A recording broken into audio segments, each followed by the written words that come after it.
کہ آپ خود ایک تمام احادیث کے حوالے سے، ائمہ معصومین کے فرمان کے حوالے سے آپ آگاہی کریں پہلے، اور پھر خود سے ڈیسائیڈ کریں کہ کیا آپ کو کرنا ہے، ائمہ معصومین علیہ السلام کے کیا اقوال ہیں اور کیا ان کا احکامات ہے۔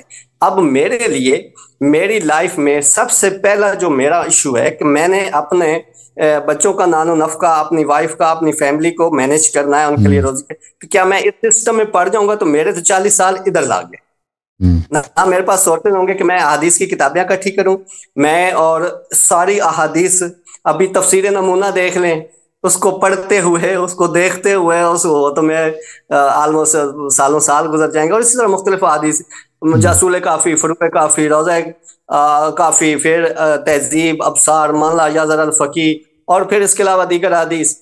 تو ان تمام احادیث کو میں کیسے، ایک کامن مین وہ کیسے خود سے وہ ساری چیزیں پڑھ کے اور پھر ایک انالیٹیکل ویو اپنے آپ کو سمجھے کہ یہ چیز ٹھیک ہے، میں اس پہ عمل کروں، پلیز۔ تو بسم اللہ الرحمن الرحیم۔ تو میرے محترم بھائی، جو مجتہدین فرماتے ہیں نا، وہ فرمانا کیا، وہ جو کہتے ہیں، وہ کہتے ہیں کہ آپ نے مجتہد کے فتوے پہ عمل کرنا ہے۔ آپ کے زندگی کے شعبے کے جتنے مسائل ہیں، وہ کیا کہتے ہیں، آپ نے مجتہد کے فتوے پہ سیکھنا ہے، اس کے مطابق عمل کرنا ہے۔ اس کے فتوے کہاں ہوں گے؟ اس کے فتوے کسی کتاب میں ہوں گے نا۔ اگر کتاب میں آپ کو پڑھنا نہیں آتا تو کسی سے پوچھ کے وہ آپ کو سکھا دے گا، اس کا اور طریقہ نہیں ہے، وہ یہی کہیں گے اس کا اور طریقہ نہیں ہے۔ انہوں نے ائمہ علیہ السلام کی جگہ کس کو بٹھایا؟ سیستانی کو بٹھایا۔ کہتا ہے اس کے اقوال آپ پہ حجت ہے، حدیث حجت نہیں ہے۔ اچھا، اب اس کے اقوال ہم کہاں سے سیکھیں گے؟ کہتا ہے وہ کتاب میں لے کر پڑھو۔ آپ کہیں گے کتاب مجھے نہیں پڑھنا آتا، تو کہتا ہے ایسے شخص کے پاس جاؤ جس کو پڑھنا آتا ہے، اس سے پوچھو، یا اس کو کال کرو، ای میل کرو، جو بھی وہ آپ کو سمجھا دے گا، ٹھیک ہے؟ اس کے علاوہ کوئی اور طریقہ نہیں، وہ بھی یہی کہیں گے، ٹھیک ہے؟ اب آپ آتے ہیں، یا ہم کہتے ہیں یہ طریقہ باطل ہے، یعنی آپ حدیث کو چھوڑ کر، اہل بیت علیہ السلام کا اقوال افعال کو چھوڑ کر کسی اور کی باتیں آپ پکڑ لیں، یہ تو کفر ہے بھائی، یہ تو دین کا، یہ تو خیانت ہے، یہ تو چوری، یہ تو ضلالت و غوایت، یہی ہے۔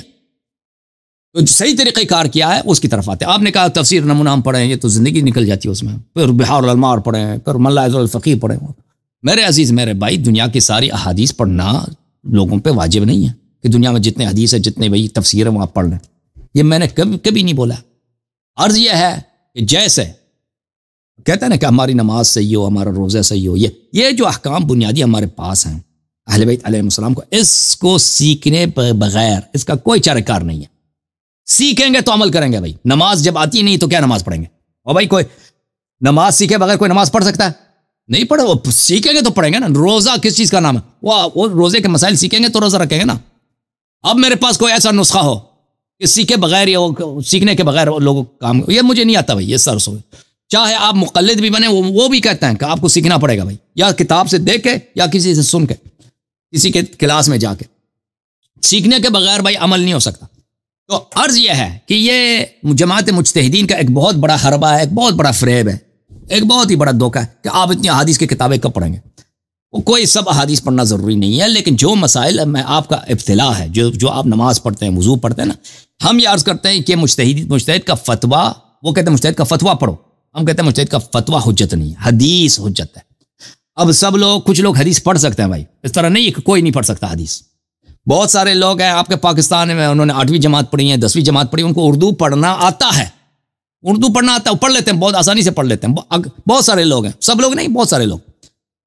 اب شاید پاکستان میں وہ 50% ہے یا 60، جتنے آبادی ہے، تو ان کو اگر کوئی حدیث کا کتاب کا صحیح ترجمہ ہو تو وہ پڑھ لیتے ہیں بھائی، وہ پڑھ لیں گے بھائی، وہ سمجھ بھی جائیں گے۔ اور یہ اس طرح نہیں ہے کہ وہ نہیں سمجھیں گے، البتہ یہ ہے کہ حدیث کا ترجمہ صحیح ہونی چاہیے نا۔ اب کس نے غلط ترجمہ کیا، اس میں حدیث کا تو قصور نہیں ہے۔ جیسے مجتہد کا کتاب ہے نا، مجتہد تو اردو میں کتاب تو نہیں لکھتا، وہ تو عربی فارسی میں لکھے گا، کسی نے ترجمہ کیا ہوگا، تو اگر اس کے ترجمے پہ آپ عمل کرتے ہیں اس میں کوئی اعتراض نہیں ہے، تو حدیث کے ترجمے میں آپ کو مشکل پڑ جاتی ہے، تو بہت سارے لوگ وہ پڑھ سکتے ہیں بھائی، اس میں بہت سارے احادیث ہیں جو آپ کو سمجھ آ جائے گی۔ آپ دیکھیں گے کہ رسول اللہ صلی اللہ علیہ وسلم نے کیا حدیث ہے کہ وضو کرتے وقت مثلا، یا امام جعفر صادق 3 دفعہ کھلی کرنا، 3 دفعہ ناک میں پانی ڈالنا، یہ مستحب۔ اب کوئی شخص اس حدیث کو اردو میں پڑھے، اس کو سمجھ نہیں آتی، اور بھائی کوئی کہتا ہے اس کو سمجھ نہیں آتی، یہ کیا بھائی، یعنی جس کو پڑھنا لکھنا آتا ہے اکثر لوگ یہ پڑھ لیتے ہیں، سمجھیں، لیکن بہت سارے لوگ نہیں سمجھتے بھائی، یہ بھی ہے، سمجھ نہیں آتی بھائی، وہ یا پڑھ نہیں سکتے،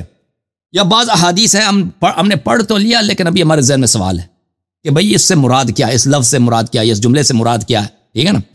تو وہ تو فتوے کی کتاب میں بھی ہے نا، فتوے کی کتاب بھی پڑھیں گے. اس طرح نہیں ہے کہ سب فتوے ہماری سمجھ میں آ جاتی ہیں. بہت سارے فتوے کے ایسے فتوے ہیں کہ وہ اس میں ابہام رہتا ہے. بھئی ایک عام آدمی جب اس کو پڑھتا ہے اس کو وہ بات پوری طرح سے نہیں سمجھ آتی کہ یہ مجتہد صاحب کا جو فتویٰ ہے اس میں یہ مطلق ہے یا اس میں کوئی شرط ہے یا اس میں مراد کیا ہے، اس جملے کا مطلب کیا ہے. تو وہ کسی عالم سے جا کے پوچھ لیتا ہے. تو اسی طرح حدیث میں ہم نہیں کہتے کہ سب لوگ پڑھ سکتے ہیں، نہیں، بہت سارے لوگ ان پڑھ ہیں، ان کو کتاب نہیں پڑھنا آتا. بہت سارے لوگ ہیں وہ پڑھ لیں گے لیکن ہر جملہ نہیں سمجھیں گے، بعض جملے میں پھنس جائے گا. تو اس کا طریقہ کار کیا؟ ہمارے پاس کوئی اس میں کوئی سحر والا طریقہ نہیں ہے، کوئی جادو جفر وہ کوئی طریقہ نہیں ہے کہ ہم بھائی کوئی طریقہ وہی ہے بھائی کہ اگر پڑھنا نہیں آتا تو اس آدمی کے پاس جانا ہوگا نا جس کو پڑھنا آتا ہے. یہ علماء کا رول کیا ہے؟ علماء کس چیز کے مرض ہے، کس مرض کی دوائیاں ہیں، یہ وہ کس کام کے ہیں؟ یہ سر متا کرنا ان کا کام کہ بیواؤں کے ساتھ یہ متا کر لیں. ٹھیک ہے، آپ تو وکیل ہیں، آپ کو تو پتہ ہے طلاقیں جو ہوتی ہیں علماء فوراً پہنچ جاتے ہیں بیوہ کے پاس، طلاق شدہ کے پاس. ٹھیک ہے نا، وہ بھائی سب ان کا کام یہی ہے کہ بھائی کہتے ہیں میں عالم آ جاؤ، متے کتنی ثواب ہے. یا ان کا کام یہی کہ احکام لوگوں کو اہل بیت علیہ السلام کا حدیث سنائیں. یہ تو علماء کا کام ہے کہ بھائی لوگوں کو سنائیں، اور یہ عوام کا بھی ذمہ داری ہے کہ لوگوں اس شخص کے پاس جائیں جو آپ کو حدیث سکھائے گا. تو عرض یہ ہے، یہ جو احادیث جو ہمارے نماز کے متعلق ہے نا، یہ ایک دفعہ اگر آپ نے سیکھ لی، اس میں کچھ ٹائم لگتا ہے نماز سیکھنے میں. یہ نماز سیکھنے سے کوئی فرار نہیں ہے بھائی کم نماز ہے یہ مشکل ہے ہم کیسے سیکھنا ہے. نماز آپ کو سیکھنا ہوگا. یہ جو نماز کی احادیث ہیں یہ بہت کم ہے بھائی. یہ کچھ احادیث ہیں، یہ فتووں سے زیادہ آسان ہے. یہ مجتہدین کے فتوے جو ہے نا توضیح مسائل، یہ بڑے پیچیدہ، ان کے جملے پیچیدہ ہوتے ہیں، اس میں بہت ہی ٹائٹ قسم کے ہوتے ہیں. اہل بیت علیہ السلام کے احادیث جو ہیں وہ کنورسیشن ہے، محاورہ ہے، سوال جواب ہے اکثر لوگوں سے، اور انہوں نے لوگوں سے عام لہجے میں بات کیا. تو اس کا اگر صحیح ترجمہ ہو تو اکثر لوگ سمجھ جائیں گے بھائی. اگر کسی کو پڑھنا نہیں آتا تو وہ کسی عالم کے پاس جائے. جی سر بولیں. اچھا، میں اس میں یہ چاہ رہا ہوں، پہلی بات تو یہ ہے کہ مجتہد بیسیکلی ان کا آپ کی نظر میں ایک یا کوئی بھی عالم ہے اس کا کام یہ ہے کہ بیسیکلی وہ بجائے اپنا نظریہ نافذ نہ کرے بلکہ حدیث بتا دے. آگے بندہ جو ہے اس کی چوائس ہے، عقل اس کو دیا ہے، شعور تو دیا ہے اللہ پاک نے ہر انسان کو، تو اس پہ لازم ہے کہ وہ اپنا اس حوالے سے اگر وہ سمجھتا ہے کہ واقعی ائمہ کے اور قرآن کے حوالے سے اور جو قرآن کی روح ہے اس کے مطابق ہے یہ حدیث تو وہ اس کو ایکسیپٹ کر لے، اگر نہیں ہے تو وہ اس کو ریجیکٹ کر دے. ٹھیک ہے، یہ اس کا حق ہے. بٹ دوسری طرف یہ ہے کہ احادیث کی جو ایک رجال کا سسٹم ہے، اب کالا فلاں ابن فلاں ابن فلاں ابن فلاں ابن فلاں، اچھا یہ 20 لوگوں کا ایک یا 20 سیڑھیاں ہیں اس پہ. ابھی میں علم رجال مجھے کیا میں اسیس کروں کہ کیا فلاں بندہ جھوٹا تھا سچا تھا جس نے حدیث امام کی روایت کی ہے، اس کا کیا کریکٹر تھا. تو یہ کمپلیکیشن، اتنی سسٹم میں کمپلیکیشن. اب چلے ٹھیک ہے، میں اس بات پہ بالکل ایگری ہوں کہ جو مجتہدین والا سسٹم ہے بیسیکلی یہ ایک ذاتی انالیٹیکل ویو، یعنی اس کی ذاتی رائے. اچھا، اب یہ ایشو یہ ہے کہ جو ماڈرن مسائل ہیں، ماڈرن ایشوز ہیں، اس کے حوالے سے تو نہ حدیث موجود ہے نہ احکامات موجود ہیں. فار ایگزامپل کہ ابھی اسلام میں یا قرآن میں ایون حدیث ائمہ معصومین کے علیہ السلام کے فرامین میں بھی جو نماز کے حوالے سے اوقات ہیں وہ ظاہر عرب کے جو ماحول تھا، عرب کا جو انوائرمنٹ تھا اس کے حساب سے تھے. شاید کہیں پہ بھی یہ ذکر نہیں ہے کہ اس ٹائم پہ اگر عرب میں روزے کا افطار کا ٹائم یہ ہے تو کسی دوسرے ملک میں تو اس ٹائم پہ دوپہر ہوگی. یہ کسی حوالے سے یہ ایون بتایا ہی نہیں گیا کہ یہاں پہ ٹائم اور ہو سکتا ہے، دوسری جگہ پہ اور ہو سکتا ہے. اچھا، کئی ایسے ممالک آپ تو بہتر جانتے ہیں، کئی ایسی جگہ بھی ہیں جہاں پہ دن اور رات مطلب بہت لمبا ٹائم ہوتا ہے. تو ایسے مسائل، اور ایون جہاز پہ جا رہے ہیں تو ادھر کے جو ایشوز ہیں وہ تو ظاہر ہے کسی نے اس کو ایک مسئلے کا سلوشن دینا ہی ہے. یا نشے کی اور صورتحال کافی ساری سامنے آ چکی ہیں. اچھا، بینکاری کے حوالے سے، سود کے حوالے سے، یہ جو جدید مسائل ہیں ان تو اہل بیت کو چھوڑتے ہیں نا، تو پھر اہل بیت کو چھوڑتے ہیں، مسائل زیادہ ہیں اہل بیت کو چھوڑتے ہیں. نہیں اہل بیت کو چھوڑ دیتے ہیں بھائی، چھوڑ دیتے ہیں بھائی. دین عربوں والا دین ہے نا، عربوں والی دین ہے، چھوڑ دیتے ہیں بھائی ان کو. مجتہدین امام چینج کرتے ہیں، امام چینج کرو بھائی، موجودہ امام کو پکڑتا ہے مجتہدین کو. نہیں کوئی اگر مولا علی سے کوئی بہتر ہوتا تو ہم ضرور اس بارے میں غور کرتے، کیونکہ ملا نہیں ہمیں. تو اس حوالے سے میں صرف یہ چاہ رہا ہوں کہ ہم پھر ایک تو بند گلی میں داخل اگر اس طرح ہے کہ جدید مسائل کے حوالے سے حدیث بھی موجود نہ ہو، قرآنی احکامات بھی موجود. قرآن نے کہہ دیا کہ ہم نے سب طبیاناً لکل شے، ہم نے ابھی سن لیں بھائی صاحب، وکیل صاحب سن لیں. دیکھیں ابھی آپ نے کہا نا کہ میں کہتا ہوں کہ عالم دین کا کام یہ ہے کہ وہ لوگوں کے حدیث سمجھا، اپنے سے اضافہ نہ کریں، اپنے سے کم نہ کریں. مجتہدین بھی یہ کہتے ہیں، لیکن وہ کہتے ہیں فتووں کے متعلق. کہتے ہیں علماء کا کیا کام ہے کہ ہمارے مقلدین کو ہمارے فتوے سکھا دیں. عالم دین فتوے کو چینج نہیں کر سکتا بھائی. عالم دین جو آپ کے شہر محلے کا جو عالم ہے، لوگ اس کے مقلد نہیں ہیں، اس کا کیا ذمہ داری ہے؟ اس کی ذمہ داری یہی ہے کہ سیستانی صاحب کا جو فتویٰ ہے وہ یوں کا کیا بولتے ہیں اردو کا جو لفظ ہے، عیناً بعینہ ہی لوگوں کو سکھا دے. ہاں یوں کا تو اس میں کم نہیں کر کم اگر کر دے تو بھائی وہ اس نے غداری کی ہے، اضافہ کیا تو غداری کی ہے نا، وہی اسی طرح سکھانا چاہیے. تو ہم یہی کہہ رہے ہیں نا بھائی، ہم نے تو کوئی غلط بات تو نہیں کیا کہ امانت داری سے بھائی اہل بیت علیہ السلام کے جو احکام ہے، ہاں اہل بیت علیہ السلام کی جو باتیں ہیں وہ آپ اس میں اضافہ نہ کریں، اپنے سے کم بھی نہ کریں، چھپائیں. شیعوں کو سکھا دیں بھائی، شیعہ سیکھ جائیں گے بھائی. اچھا اب آپ نے کہا کہ وہ ماڈرن مسائل آتے ہیں نا، کچھ ایسے باتیں ہیں جو حدیث میں نہیں ہیں. ہاں تو دیکھیں اس سے تقلید ثابت نہیں ہوتی، کیونکہ اہل بیت علیہ السلام کے زمانے میں بھی ہے، ان کے زمانے میں بھی شیعوں کی ایسی سچویشنز آتے تھے کہ ان کے پاس کوئی مثلا کوئی دوسرے شہر میں رہتا ہے، امام علیہ السلام اس کے پاس نہیں ہے، اور اس زمانے میں رفت و آمد بھی بڑا مشکل تھا نا. آپ مثلا اگر آپ عراق میں ہیں، کوفے میں، وہ پیدل جائیں گے یا قافلے سے جائیں گے مدینے تک، تو اس میں تو 1-2 مہینے لگتے ہیں پھر واپس آنے میں. تو مسئلہ مسائل آج کی طرح تو نہیں ہے کہ جلدی سے کوئی مسئلہ ہر شخص مسئلہ پوچھ سکتا ہے. تو اس زمانے میں بھی بہت سارے مسائل پیش آتے تھے کہ لوگوں کے پاس حدیث نہیں ہے.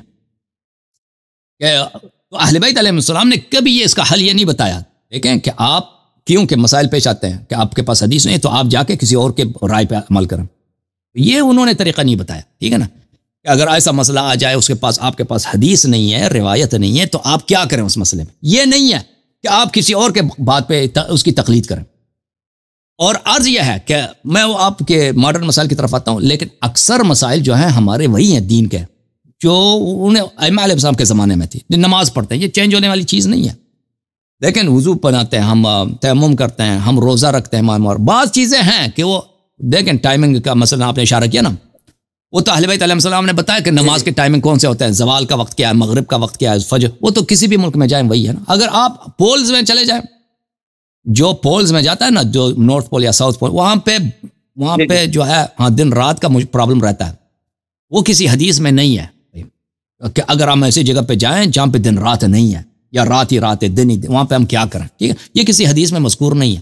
یا کوئی شخص چاند پہ جاتا ہے، وہاں پہ مجھے نہیں معلوم چاند پہ فضا میں اس طرح کے دن رات کا کیا چکر ہوتا ہے. بہرحال وہاں پہ سسٹم ہی بدل جاتا ہے نا، ہمیشہ دن ہے، سورج کا بھی غروب ہی نہیں ہوتا. تو یہ کسی لیکن دیکھیں ایسے مسائل میں اہل بیت علیہ السلام نے نہیں بولا تم جا کے کسی اور کی تقلید کرو. یہ باتیں بہت کم ہیں، نادر ہیں. جو شخص پول میں جاتا ہے، دنیا میں کتنے پاکستانی پولز کو جاتے ہیں؟ بہت ہی کم لوگ ہوتے ہیں پولز کو جانے والے. جہاں پہ سورج طلوع نہیں ہوتا 6 مہینے، بہت کم لوگ ہیں. یا چاند پہ کتنے پاکستانی گئے؟ کوئی گیا نہیں پاکستان. فضا میں گیا ہوگا کوئی پاکستانی گیا بھی کوئی اسپیس پہ؟ نہیں پاکستانی نہیں، ایرانی گئے ہیں. ایرانی پاکستانی ابھی کوئی اسپیس پہ نہیں گیا نا. اچھا جو ادھر کوئی گیا ہی نہیں. اچھا ادھر کوئی جائے تو اس کے متعلق کیا وہ نماز کیسے پڑھے گا، وہ الگ بات ہے.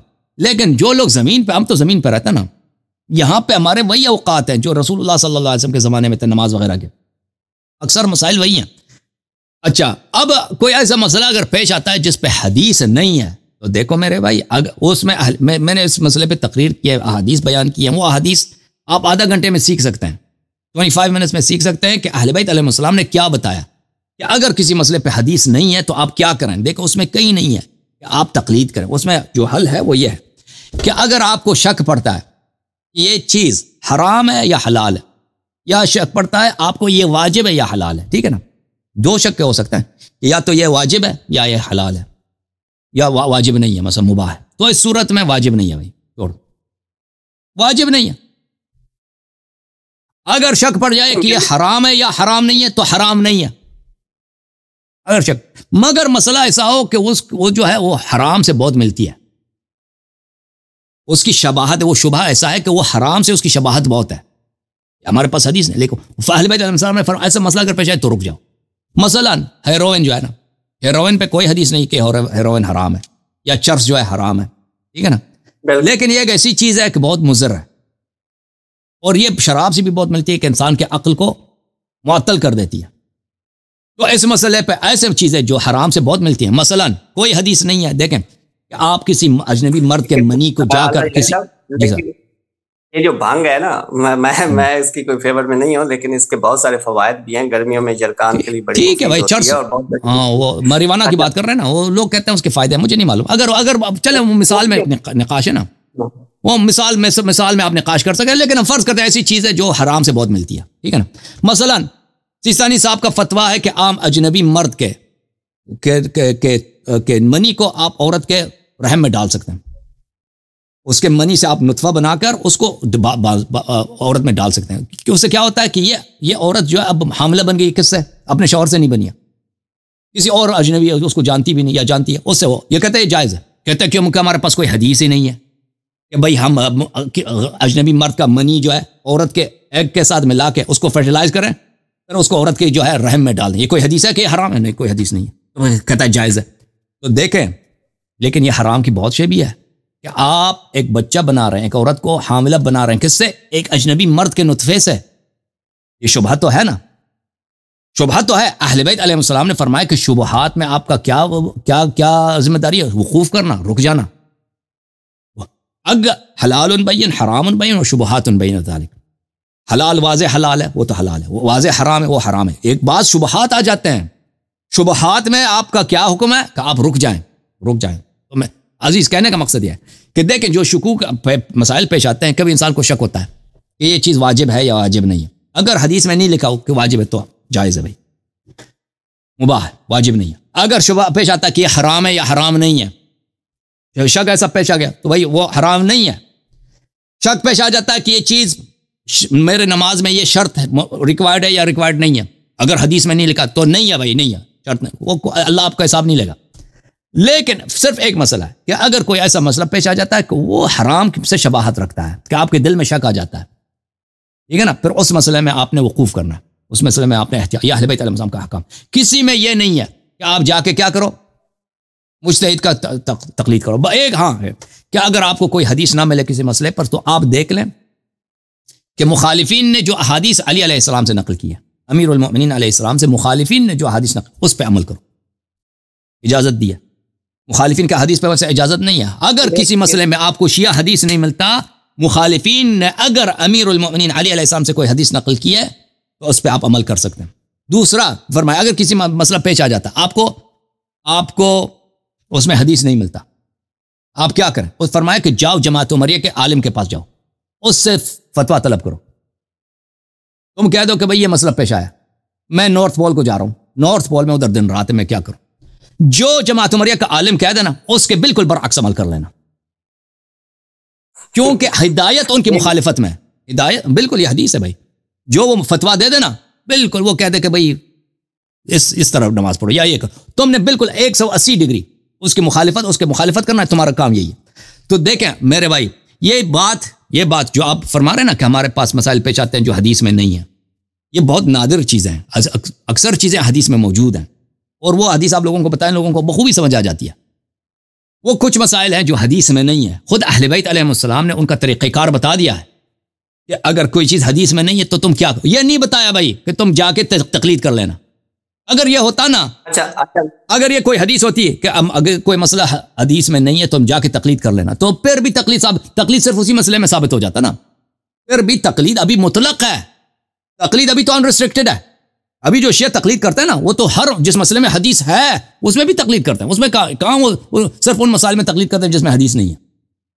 اگر ایسی حدیث ہوتی کہ آپ جس مسئلے میں حدیث نہیں ہے تقلید کریں, تو پھر اسی مسئلے میں تقلید ہوتی نا, دوسروں میں تو نہیں ہوتی. حالانکہ اس طرح کی کوئی حدیث نہیں ہے. اگر کسی مسئلے میں حدیث نہیں ہے اہل بیت علیہم الصلوۃ والسلام, یہ تو ایک بہت واضح بات ہے بھائی. اس طرح تو نہیں ہے کہ کوئی راکٹ سائنس ہے کہ ابھی لوگوں کو پتہ چلا کہ ایک مسائل میں حدیث نہیں ہوتے. اس زمانے میں بھی ہوتے تھے. رسول صلی اللہ علیہ وسلم کے زمانے, ائمہ علیہ السلام کے زمانے میں کیسے مسائل پیش آ گئے کہ ہم نے مسئلہ کبھی امام علیہ السلام سے نہیں پوچھا. ابھی کیا کریں, فوراً وقت ہی نہیں ہے. وہ امام علیہ السلام تک پہنچنے میں 2 مہینے لگیں گے, تو ائمہ علیہ السلام نے اس کا حل بتا دیا. جی سر بولے. اچھا، میں بالکل اس بات پہ بالکل ایگری ہوں کہ جو تقلید کا مفہوم یا تقلید کا کنسیپٹ ایک رائج ہے، وہ بالکل ایک مطلب ایسا خود ساختہ ہے، بٹ جی ایک فطری چیز ہے کہ فار ایگزامپل ابھی کوئی بات آپ کر رہے ہیں تو میرا آپ کے ساتھ فار ایگزامپل میں اس طرح سے کہ آپ کی جو باتیں ہیں مجھے اچھی لگتی ہیں یا لاجیکلی صحیح لگتی ہیں، تو میں پھر آپ سے کسی بھی معاملے پہ آپ سے پوچھ لیتا ہوں کہ بھائی آپ اس حوالے سے مجھے گائیڈ کر دیں. تو تقلید مین کہ میں آپ سے رہنمائی چاہ رہا ہوں، جو ایک سسٹم جو آپ اپروچ رکھتے ہیں تقلید کے حوالے سے پرٹیکولرلی کہ آپ بس اس کے جو بیعت ہو جائیں اور اس کے ہاتھ پہ بیعت کر لیں، مین دوسری نظر میں آپ اس کے نکاح میں آ جائیں اور جو وہ کہے آپ بس وہ کرتے جائیں. ایسا تقلید نہیں ہے کہ آپ بھائی آپ انڈیپینڈنٹ ایک انسان پیدا ہوئے اور خدا نے آپ سے امتحان لینا ہے، آپ کے مجتہد سے امتحان نہیں لینا. اور میں اپنے اعمال کا خود جواب دہ ہوں، میرا مجتہد جواب دہ نہیں ہے، یا میں جس سے رہنمائی لیتا ہوں وہ جواب دہ نہیں ہے، عقل اور شعور دی ہے. لیکن ایٹ لیسٹ عقلی طور پر اور شعوری طور پر میں ہر علم میں، ہر فن، کسی بھی علم میں ماہر نہیں ہو بالکل سکتا. بالکل، یہ بات بالکل صحیح ہے. تو میں کیا آپ سے رائے عالم لے سے سکتا پوچھنا، ہوں. عالم سے پوچھنا بھائی، آپ زندگی کا اساس ہی یہی ہے کہ جس کو نہیں پتا وہ دوسرے سے پوچھتا ہے، جس کو پتا ہے نا دوسرے سے ہاں بالکل. پوچھتا ہے، بالکل علم حاصل کرنے کے لیے. لیکن اس کا مطلب یہ نہیں کہ وہ جو کہے وہ صحیح ہوتا ہے. تقلید کا مطلب یہ ہے کہ وہ جو کہے وہ صحیح ہوتا ہے. دیکھیں حجت ہے. تقلید کا مطلب یہ ہے کہ وہ جو کہے یہ عقل کے خلاف ہے. ابھی آپ مجھ سے سوال کرتے ہیں نا، اگر میں نے اچھا جواب دیا آپ کہتے ہیں صحیح کہ بولا اس نے. اگر میں نے غلط جواب دیا آپ تو نہیں کہتے کہ اللہ یاری نے بولا یہ حجت ہے. آپ تو کہیں گے، آپ شک کر سکتے ہیں میری بات پر. اگر میں نے کوئی ایسے جواب دیا نا کہ حدیث نہ حدیث دکھایا نہ کچھ نہیں دکھایا، میں نے کہہ رہا ہے مسئلہ ایسا ہے، بالکل آپ کو حق ہے کہ ریجیکٹ کریں یا حق الاقل شک کریں. بھائی کہتے ہیں کہ مجھے ابھی ثابت نہیں ہوا ان کا جواب، مجھے نہیں سمجھ میں نہیں آئی کیا کہہ رہے ہیں. بھائی اگر آپ کو میتھ نہیں آتا، میتھ کی ٹیچر سے آپ سیکھیں گے نا، کسی پرچون والے سے تو نہیں سیکھیں گے. ہاں آپ نے اردو ادب سیکھنا ہے تو اردو ادب کے یونیورسٹی میں جائیں گے، ان کے کلاس میں جائیں گے، سیکھیں گے نا. اسی طرح بھائی، لیکن یونیورسٹی میں جائیں گے ادھر اس طرح تو نہیں کہ استاد جو بھی کہتا ہے اس کی بات ماننا ضروری ہے. آپ پوچھتے ہیں بھائی، سوال کرتے ہیں استاد سے. بھائی اگر کوئی تاریخ کی کلاس ہے نا، تاریخ یا تفسیر کی کلاس ہے، تاریخ کی کلاس ہے، میتھ کی کلاس ہے یا ادب کی کلاس ہے، آپ استاد نے اگر صحیح بات کہہ دی تو آپ مانتے ہیں. اس طرح تو نہیں کہ استاد جو بھی کہے صحیح ہے. اس طرح تو ہے نہیں، وہ تو تعلیم ہی نہیں ہے. ہاں بالکل. اب دینی معاملات میں دیکھیں ایک مقام ہے حجیت کا کہ جو وہ کہیں صحیح ہے. جو بھی وہ کس کا ہے؟ وہ اللہ کا ہے، رسول کا ہے، ائمہ علیہ السلام کا ہے. وہ حجیت کا مقام ان کا ہے کہ وہ جو کہیں ہم نے ماننا ہے. یہ علماء کا یہ مقام نہیں ہے کہ جو بھی کہیں وہ ماننا ہے. علماء کا کام اگر وہ صحیح کہتے ہیں، بھائی آپ کو اطمینان ہے کہ بھئی وہ حدیث دکھا رہے ہو یہ صحیح ہے تو بالکل ماننا، آپ اس سے سیکھ لیں، مان لیں. لیکن علماء نے اس کانسیپٹ کا بالکل اس کو 180 ڈگری اس کو غلط کیا، چینج کیا. کہتے ہیں آپ وہ سمجھ ہی نہیں سکتے. جی آپ کو سمجھ آ ہی نہیں سکتے، سمجھائیں کیا؟ آپ پہ ہماری بات ہی حجت ہے. یہ ایک بکواس ہے، یہ ایک بہت ہی غلط ہے ان کا جو انڈرسٹینڈنگ ہے علماء کا. بہت شکریہ دوست بھی شاید انتظار میں، میں زیادہ ٹائم نہیں لیتا. جزاک اللہ، بہت شکریہ. Thank you sir, thank you. Allah